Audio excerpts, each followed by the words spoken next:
Hello বন্ধুরা, তোমরা সবাই কেমন আছো? আশা করি ভালো আছো। আজকের দুপুরে রান্না নিয়ে চলে এসেছি। আজকে দুপুরে বানাবো তেলাপিয়া মাছের ঝোল আলু পটল দিয়ে। কড়াইটা বসিয়ে দিয়েছি। দেওয়ার পরে মাছগুলোকে ধুয়ে নুন হলুদ মেখে নিয়েছি। দেওয়ার পরে কড়াই বসিয়ে দেওয়ার পরে তেল দিয়ে দিয়েছি। তেলটা গরম হলে মাছটা ভেজে নেব। মাছটা আমার ভাজা হয়ে গেছে।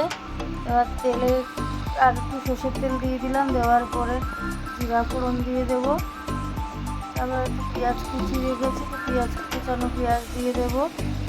আর একটু ভাজা ভাজা হয়ে গেলে আলু পটলটা দিয়ে দেবো। দিয়ে তারপরে আর একটু নাড়াচাড়া করে ঢাকা দিয়ে দেবো। আর ঢাকাটা খুলে এবারে আমি মশলাগুলো দেবো। জিরা গুঁড়ো, হলুদ গুঁড়ো, লঙ্কা গুঁড়ো, ধনে গুঁড়ো দিয়ে ভালো করে আবারও নেড়েচে নেবো। তারপর দিলাম একটা টমেটো, একটু নুন দিয়েছি, তোমাদেরকে দেখানো হয়নি। এবার নাড়াচাড়া করে নিয়ে তারপরে পরিমাণ মতো জল দিয়ে দেবো। ঝোলের জন্য জলটা দিয়ে দিলাম। তারপর ঢাকা দিয়ে দিলাম। ঝোলটা আমার ফুটে গেছে। আর একে একে মাছগুলোকে দিয়ে দেবো। মাছগুলো দিয়ে একটু ফুটে গেলে